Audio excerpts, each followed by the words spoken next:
Hey everyone, welcome back to LaughNapkin. Today I have some super sweet stories from the subreddit r/ProRevenge. So sit back, relax, and enjoy the show. This first story comes from the user Levi's Comic Book. This happened just a couple of days ago. I have a relatively small art account on Instagram. People frequently repost my art, but most of them make sure to tag me in their posts so that some of the traffic from the repost still goes to the original artist. Most of them. The art thief in question didn't bother crediting me at all. I left a comment on their post asking them to at least tag me in their caption, but was ignored. I waited for a whole day, and after me getting no response in the comments, I DM'd them. They simply blocked me and kept my art on their page. I tried getting in touch with them from another account and got my followers involved as well, but still no result. So the next thing to do was to fill out a copyright violation report. For the fellow artists out there who might not know this, your art is automatically protected by copyright from the moment you create it. You have the ultimate say regarding who gets to use your art and how they use it. With this knowledge, I was able to get Instagram to take down the post. Of course, this wasn't the end of it. The art thief reposted my art once again, and once again I got it taken down. This process of them posting my artwork and me reporting it and getting it deleted got repeated 6 times in total. It was tedious, cost me a lot of time, and went on for 5 days. But I still didn't say anything and kept quietly filing reports because I knew what happens when too many reports against your account go through. Just as I thought, after the 6th report, I got a notification saying that Instagram removed the art thief's entire account. While I do not mean to gloat, I'm still glad that they paid for all the art they stole from smaller creators like myself. This is unfortunately not quite the end of the story, as the thief made another account and is now trying to twist the story and make me look like the bad person. I'm getting hate in my DMs and emails about somebody trying to change my account's password. But I hope the art thief learns a valuable lesson. Other people's art is not theirs to post without credit or permission. Your actions have consequences. This next story comes from the user HentaiLord6917. This is a little story from 2 years ago when my aunt still lived with me and my mom. Now, my aunt would constantly take food that I specifically bought for myself and my mom out of the fridge. The thing is, I told her that it was for me and my mom, and I'd make notes for her and put them on the containers or packaging the food was in. Her excuse was, "It's just food. If you have the money to buy that food, you have the money to buy more." At that time, I was a waiter at a sushi restaurant. It was a good paying job with great staff and boss, but I didn't have money to spend like it was going out of style. After I got enough money saved up, I bought mini fridges for me and my mom because she was having the same problem with my aunt. The disappearing food stopped after that, for a week, before my aunt started going into me and my mom's room. After another week of dealing with her crap, I got an idea. I went to the Tim Hortons after I was done working for the day and bought a dozen raspberry-filled donuts as well as 2 large bottles of this super spicy hot sauce. Bought them home and proceeded to suck all the raspberry filling out of them. Then I filled them to the brim with the hot sauce. I then put them back in the box and put them in my mini fridge. The next day, I came home from work to my aunt drinking a 4-liter jug of milk. When she saw me, she looked livid. She started screaming at me and threw the box of donuts at me. I looked at all the donuts on the floor and one of them had a big bite taken out of it. When I saw that, I started laughing my butt off. Then my mom came downstairs. She asked what was going on and I explained to her about the hot sauce. Then she started laughing with me. My aunt yelled at me, "How can you do this to your family?" I said, "I told you not to eat the food I bought and you wouldn't listen. And then you go into our rooms and eat our food after we told you not to? So I taught you a lesson not to take without asking." My aunt stormed off and didn't talk to me for a week, which I didn't mind at all.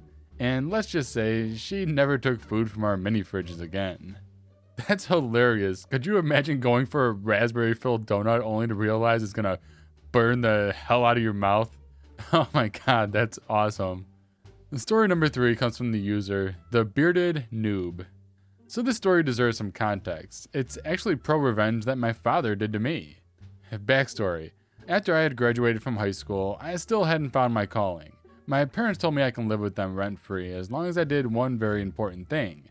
Helped out with the chores, don't bring any girls or friends home after 9 p.m., and occasionally offer to help with groceries for the week. The lead up. It had been about 3 months, and for the most part, I was adhering to the second and third rule I was given. That all changed when I met my first adult lady friend. We'll call her Roxy because she was a pretty bad as hell chick. Now, Roxy was a super bad influence on me. She started getting me to stay out late, spend most of my paychecks on getting us booze and weed and such. I started slipping down a wormhole to which I almost wouldn't have returned from. My dad from time to time would remind me, "Hey son, you need to make sure you're helping with chores, and mind throwing $50 towards groceries this week?" Kind of reminders. That all changed after 3 months of being out of school and about a month and a half of me knowing Roxy. We had come home from a concert in another city. For anyone who's my almost old fart age, it was a concert for Papa Roach, and she told me she was too tired to go home and she wanted to crash with me at my parents' home. The time was 2:30 a.m. We pulled up to the driveway and I told her to be quiet. Of course she wasn't, because it was Roxy. As soon as we stepped inside the house and I locked the door, she started screaming the chorus line from Twisted Sisters, "We're not gonna take it," at the top of her lungs. Like clockwork, my parents' light comes on and my dad comes out of his room like an effing cheetah. Effing cheetah, I tell you. He sees us both and looks back in his room, turns his head around and goes, "Take her home now." I immediately turn around and take Roxy home. She's all pissed and yells at me that I should stand up to my old man. Yada yada yada. As soon as we get her home, I know I can't go home, so I stay at her apartment with her. The next morning there's a text on my phone. "Come home at your earliest convenience. Love, Dad." I know I'm dead because A, my dad never texts me, and B, if he does text me, he's more of a John Madden play-by-play kind of guy. What I mean is he's going to give you a paragraph of words for what could have been a single sentence or two. I kiss Roxy goodbye for what I'm sure is the last time I'll see another human being and head home. When I get home, he's sitting at a table with a pen and a piece of paper in front of him. He tells me to sit down and then puts the piece of paper in front of me. The paper is an actual itemized list. He tells me that for the last month and a half, I haven't done any of my chores and that he's calculated, based on the roughly 4 to 5 hours a weekend of time I wasted for him, that amounts to his pay, which was $25 an hour. He's a RN, aka a registered nurse. So he's taken 4 hours by 6 weekends by $25 per hour and figured that I needed to pay him $600 for that time wasted. Then he's also, for good measure, thrown in the extra $100 for the 2 times he asked me for $50 to help out towards groceries. He gets up and walks over and says that there's a dotted line for me to sign stating that I will pay all this back in 1 month's time. I'm adding it all up in my head and I tell him I barely make $1,000 a month after taxes. He says I should have thought about that before I brought home a girl at 2:30 in the morning. He tells me if I don't sign that paperwork, I have 30 minutes to get my stuff and get the hell out. I legit almost start bawling and tell him that I want to sign the paper, but could I at least have another month extension? He puts his hand on his chin thinking and then looks down at me and agrees. He says, "You have 2 months to pay me $600. Oh, and by the way," he purposely hangs this in the air for a good 20 seconds. "If you don't pay and you continue to break my 3 simple rules, there will be pain in your future." He revises the contract he wrote up on paper and I sign it. So a month and a half goes by and I've managed to pay him $450. I haven't seen Roxy as much over the 2 months because, for obvious reasons, her cash pit has dried up a bit. She then calls me on day 45 and tells me that she misses me. She wishes we could hang out. Why am I working so much overtime? I told her that I have to pay my dad back or get kicked out. Of course, she ends up ending the call shortly after that, and then it happens. She texts me the next day about a show in another city. I hear all the usual. "Oh, it's a band I really, really like. I've been wanting to see them forever, plus I miss snuggling up to you at the concert." I somehow stupidly agree to go with her. Well, while we're up there, my wallet gets stolen out of my front pocket. To this day, I think Roxy did it, even though I'd never been able to prove it. We go home, I drop Roxy off, and a few days go by. My dad comes knocking on my door as it's officially day 55. He asks me, do I want to pay him the last $150 or wait till the 2 months are officially up? I tell him I got him and that I'll go to the bank right now, seeing as I just got paid the day before. I look around my room for my wallet. Nowhere to be found. I go to find the jeans I wore at the concert I was at with Roxy. No wallet in there either. It's worth noting that I had and still have a terrible habit of leaving my wallet in my jeans after I take them off, and forgetting that for several days. I start panicking as I cannot find my wallet anywhere. I check everywhere, the house, the backyard, my car. I even call the last place I was at work and I see if they might have it.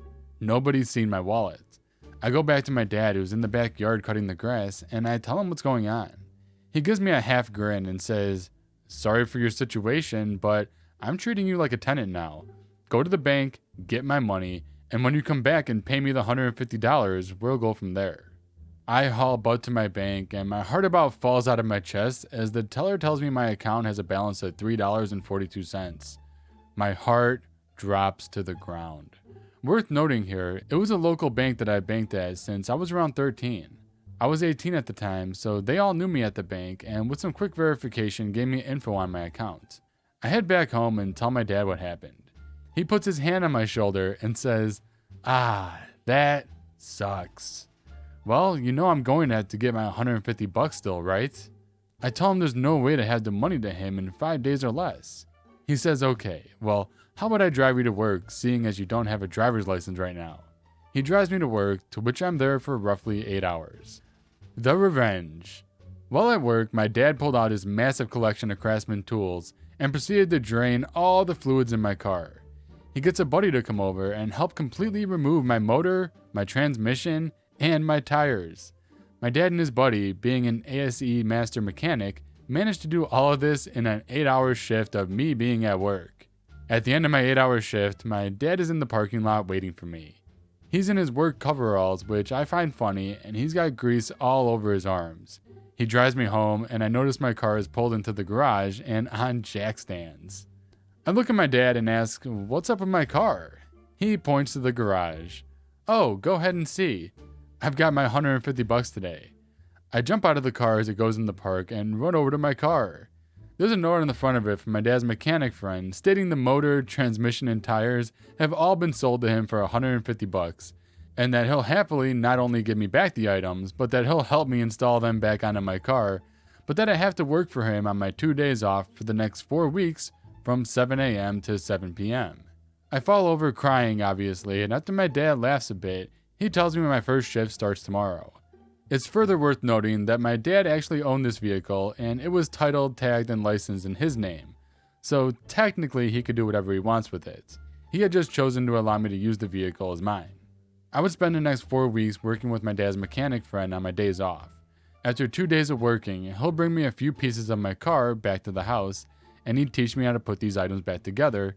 And slowly but surely, I learned how to be my very own mini DIY garage mechanic. This may not fit here, and my dad did ProRevenge me because shortly after I lost my car, Roxy dumped me, and of all the things, my dad took 6 months out of his life to teach me how to be a somewhat responsible adult. Oh, and the icing on the cake. As soon as we got my car back together and running, my dad walked up to me and gave me an envelope with $450 in it and a note that said, "Stop being a knucklehead." And that brings us to the end of today's video, guys. Let me know what you guys think about these r/ProRevenge stories in the comment section below. And with that being said, I'll see you guys in the next video.